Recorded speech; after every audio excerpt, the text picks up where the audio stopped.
need help!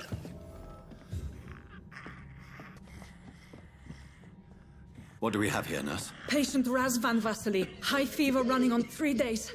Complaints of dizziness, muscle aches, and head pain. Diagnosed with influenza.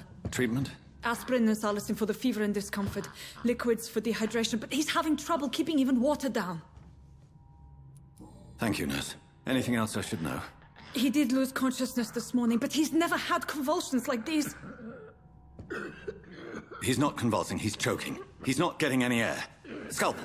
Hand me that scalpel! What can I do, Doctor?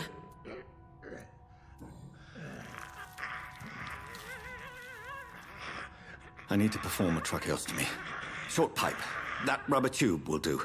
We're going to cut a passage for air through the neck. Yes, Doctor. He's breathing again, but he's coughing up blood. Internal hemorrhaging. I need to make another incision into the chest cavity to drain the fluids from the lung. Prepare another tube. A thoracostomy? Doctor, we've nothing to fight the infection. We need an aseptic environment. Right then, Nurse Crane. What do you suggest we do? I've no idea. I'm not the doctor. Time is of the essence. We need to perform a thoracic drain. Yes, Doctor.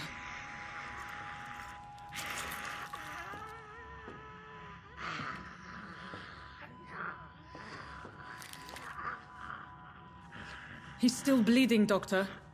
I'm losing his pulse. The drain must have punctured the intercostal artery. There's too much blood. Are you all right, Doctor? I can't see.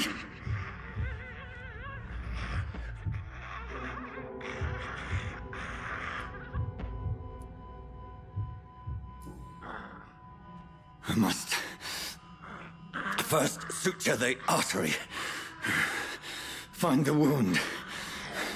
The source of the blood. Needle and thread, Doctor. Good. The stitches are holding. How's he doing? We're losing him. We've lost his pulse. He's dying, Doctor!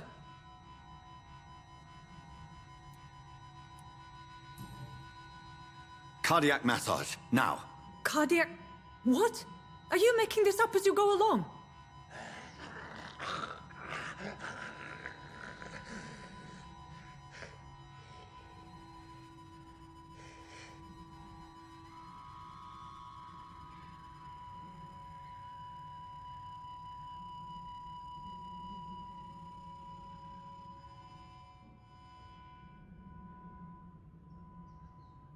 We've lost the pulse.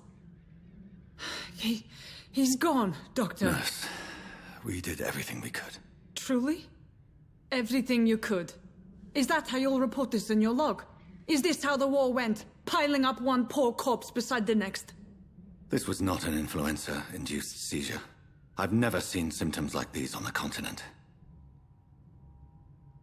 Neither have I. But the previous symptoms leading up to this attack were the same, indistinguishable from the epidemic. No. There was something more vile in these reactions. Something primitive. There have been numerous reports of mental breakdowns caused by the fever that accompanies the flu itself, Doctor. Yes, but... I'd best take some samples of the blood for analysis.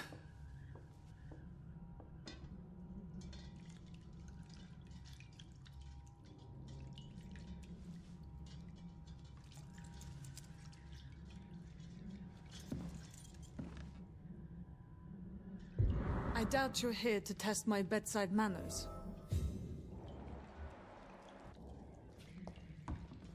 I suspect it was more than intuition alone that led you to us. So, how might I be of service, Dr. Reid? Your heart might be in the right place, but you can't carry on with this blackmail. For God's sake, Dorothy, it's extortion. It's a serious crime. Doctor, you think your warnings scare me? I've stolen and plied, blackmailed and lied, but what else am I to do? I'm all these people have. But why Lady Ashbury? Why her, of all people? She's pristine and proper, all right. But that she-wolf in sheep's clothing murders the poor for sport. I have her where she belongs. and I'll milk her for all she's got. Dr. Swansea is a sensible and honest man. He wouldn't have refused your friend's care at Pembroke. It's easy for you to say, Doctor. These people cannot go to the police, nor to the hospital. They don't even speak English. They depend on me for everything. So, the end justifies the means. Is that your defense? I know you're kind, Doctor. Just another fine-heeled, silver-spooned gentleman who was given the world on a platter. You know nothing of poverty. Nothing of the shame, the hunger, the loneliness. You've convinced me of the sincerity of your actions and their noble justifications. But all the same, blackmail is a crime, and it will stop, Nurse Crane. So, are you going to turn me over to the authorities? Listen very carefully, Dorothy. You will erase from your memory everything you pretend to know about Lady Ashbury and Pembroke Hospital. Let that rich bitch off the hook over my dead Nurse body. Crane, enough. Listen as if your life depended on every word. I know you've a generous heart who gives freely to those in need, but you shall walk away from the shadier streets of your business. I will never abandon... Dorothy, the discussion has come to a close. Your clandestine activities in the Resistance are over.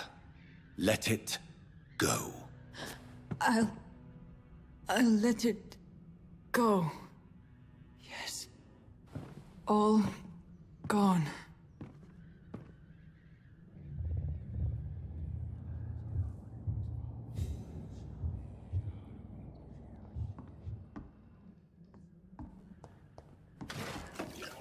This one stinks already.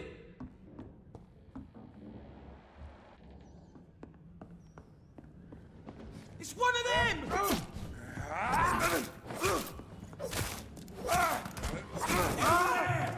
There's one of them vermin!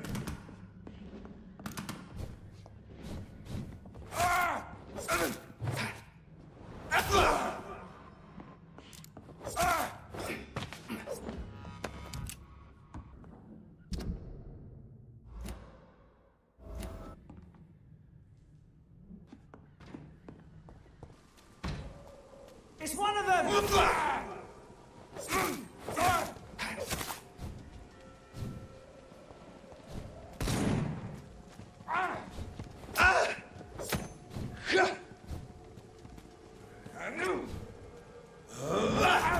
Steady, boys! We've got one of them! He's dead!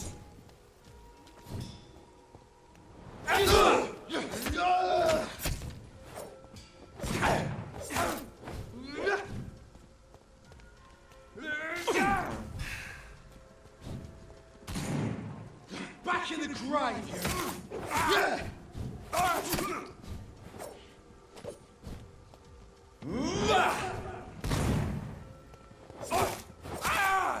Pay for this!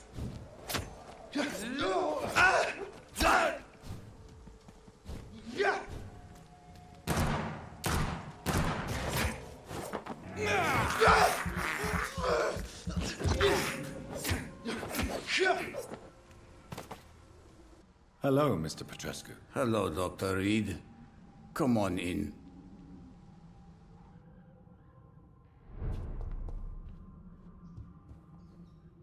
Yes? Goodbye, Mr. Petrescu.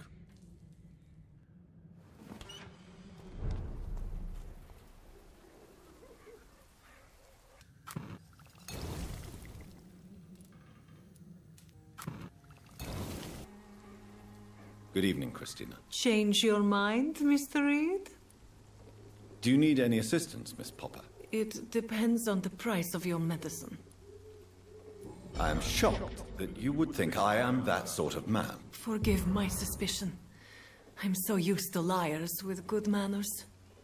Thank you, sir. Good evening, Doctor. Can I? Do you need assistance? That would be nice of you, Doctor. Who knows what I may have caught during my investigation? If you persist in investigating the most pox-ridden boroughs of London, you must accept the risks. Thank you, sir. Goodbye, Mr. Darby. Farewell. Be touched by grace. Good evening, Mr. Nethercott. And good evening to you too, my good sir. Can I be of any help? Do you need medical attention, sir? It may be wise to let you prescribe me something. I don't feel like I should. I understand your appetite for words and macabre beauty, sir. But you should be more careful. The nutrition of my mind is more important than my physical health. But I appreciate your concern, sir. Do you need assistance? Please. Feeling tired these days. There you go. Let's hope nobody steals it from you. Very funny. Goodbye, young man. Good evening, Harry. May I come in? Sure.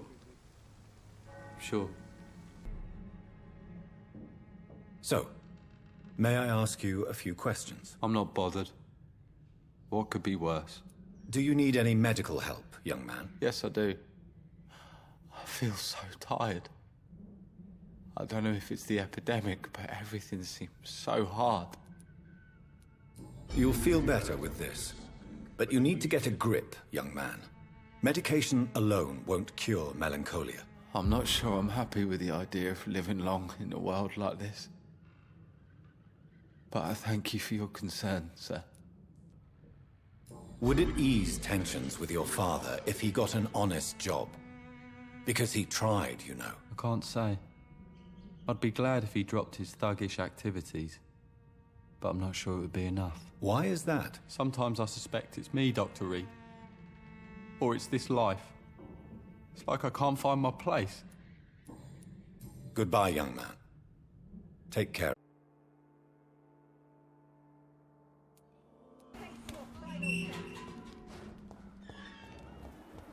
Human blood. Whoever left these marks did so deliberately.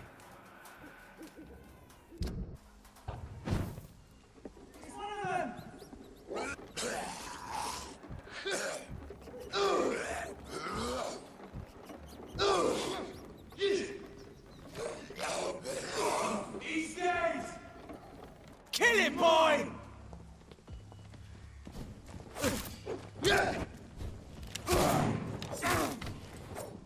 Cross the leaf, boys! It's down! Finish it! Die, vermin! Roast it alive!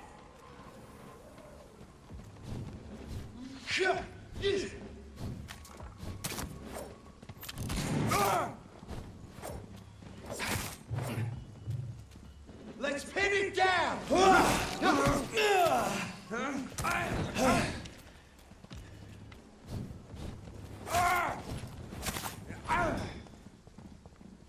Doesn't like fire, does it?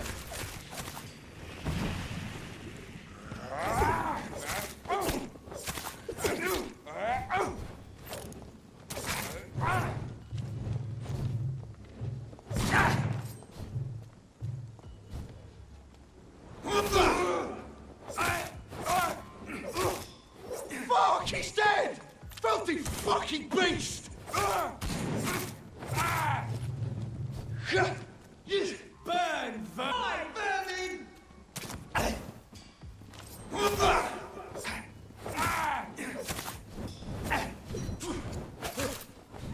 Roast it alive! Burn it, boys! Die, vermin! Send you back to the bloody grave! Crush the leech, boy! Die, vermin!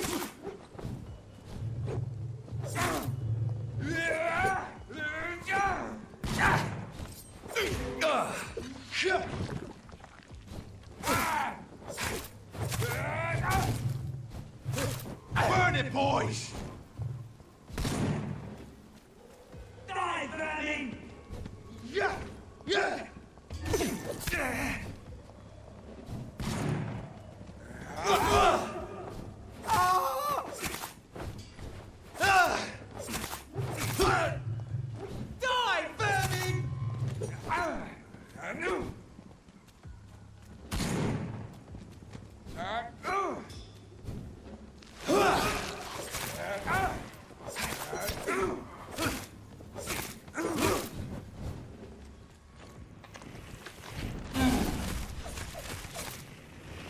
the leech, boy!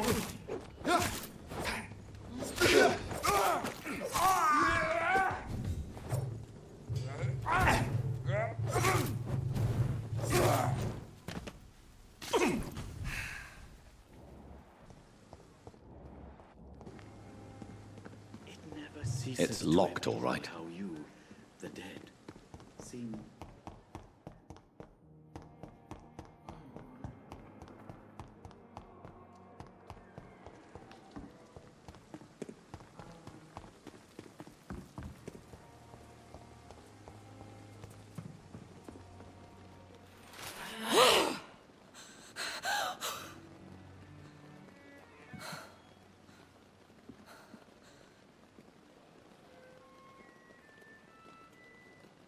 I would ask you to avert your eyes, sir. Or did you not know it was rude to stare? I knew it. Speak up, Dr. Reid. I like a man who speaks his mind. You killed him. He trusted you. And you killed him. Spare me your sarcasm, Jonathan. You are but newly born in this world. So in the end, the accusation was true, wasn't it? The situation is somewhat awkward nonetheless.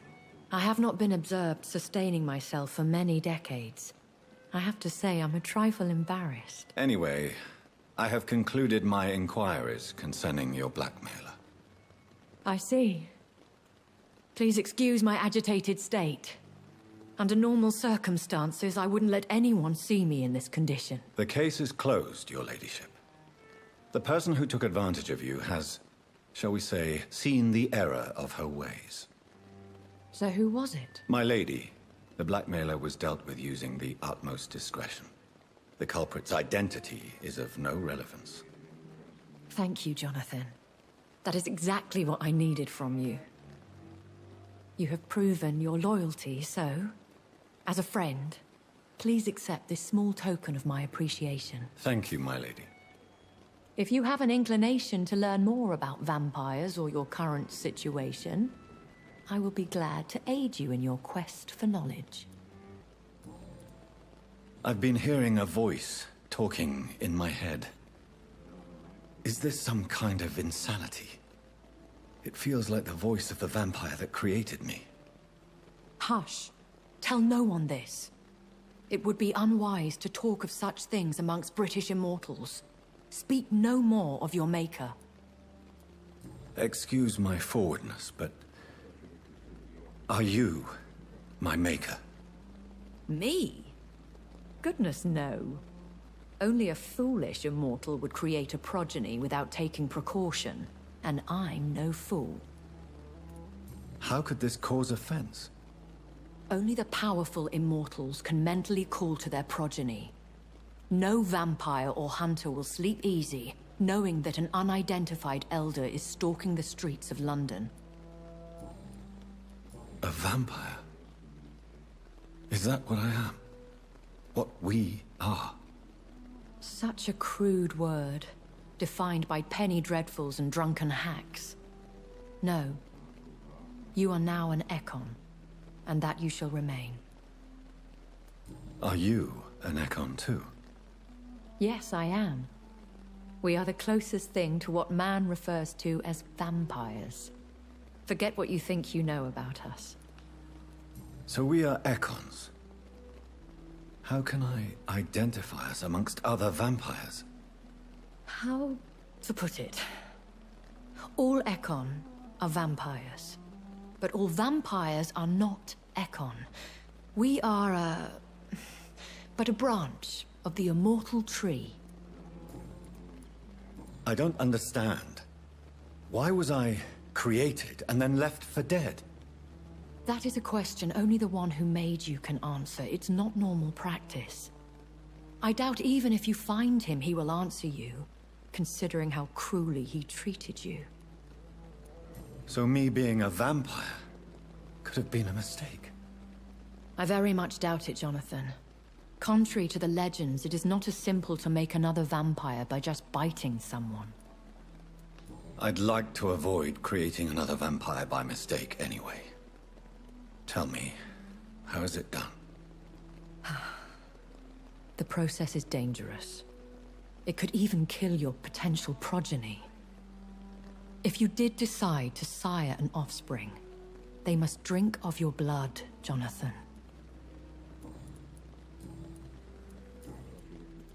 I've been away from London and England for 3 years. This isn't the city I remember. Things have gone from bad to worse here, Jonathan. I've lived in this city for a long time, and I've never seen it like this. The Spanish flu has hit London that bad.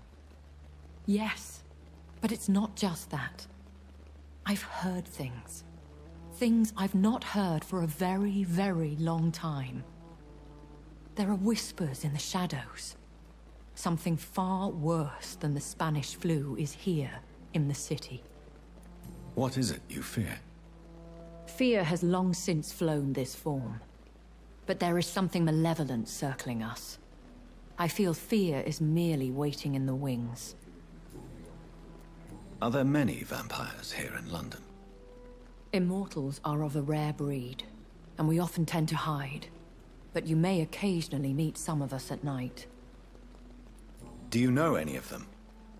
Have you an idea of the identity of the vampire who attacked me? You mean your maker? No, Jonathan, I have no clue. But I fear he or she is as careless as cruel. To let you discover your new condition by yourself. What do you mean? Every now and then, you may discover an immortal in the deep of the night. But we are a rare and reclusive breed. Our progeny is almost never accidental. Will they all be as affable as you, my lady? I do not see why not. But remember, even the shark smiles before he bites. That sounds like a lesson from experience. Vampire politics are as intricate and sometimes tedious as a game of chess in a gentleman's club. I've learned from experience it is best to decline to play. When I awoke, changed, I was chased and attacked by vampire hunters. Prepared and well-trained. Though I can't be certain, more than likely it was the once glorious Guard of Priwen. Once glorious, but still dangerous. They have seen better days, but all fanatics are dangerous. You would be wise to stay clear. They are sworn to destroy our kind. You make them sound like some sort of cult. More a society. And like all the best ones, a secret society. I thought them almost gone, but it seemed they have been recruiting. Why does Dr. Swansea allow you to feed on the patients of the hospital? Dr. Swansea is a good and compassionate man. He is trying to find a solution for our hunger. Until that happens, he is clever enough to understand that I only feed upon the dying. What do you know about this Brotherhood of St. Paul's Stole? The Brotherhood is well known amongst London vampire society. As long as our kind is discreet, and as long as they do not interfere, we have come to a mutual understanding. And no one suspected you of the murders? As you well know, suspicion has recently fallen on me of killing for pleasure. But you have my word, Jonathan. I take no pleasure in taking a life. I know this is beyond the pale, but may I inquire your age? Really? And I thought you were gentlemen. If you must know, I'm 27. I've been 27 for a long time now, and 27 I shall remain. Very well. But I believe there is more to this than you are saying. A lady has to have some secrets. And who bestowed upon you this eternal youth? My maker. He left this isle a long time ago. Why did you save me in the canning factory? I could hardly stand by and watch such a promising young blood as yourself be torn to shreds by some gutter scowl. William Bishop wasn't the vampire that created me then? No, Jonathan. Whatever their strength and demeanor, Skulls are the progeny of careless vampires. It cannot be the other way round. What type of vampire is a Skull? Not a true vampire. The deformed offspring of lesser vampires. It is a shame these creatures run wild, slaves to their baser instincts. I bid you farewell. For now, my lady. I must quickly analyze the blood I took from Nurse Crane's patient.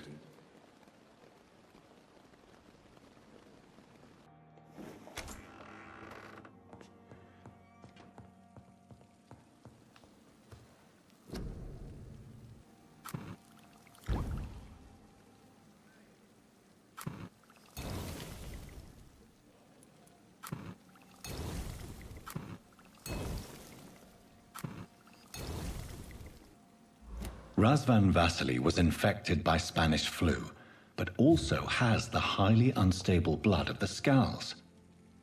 Is the London vampire epidemic transmitted through the flu? I should talk to Dr. Swansea about it.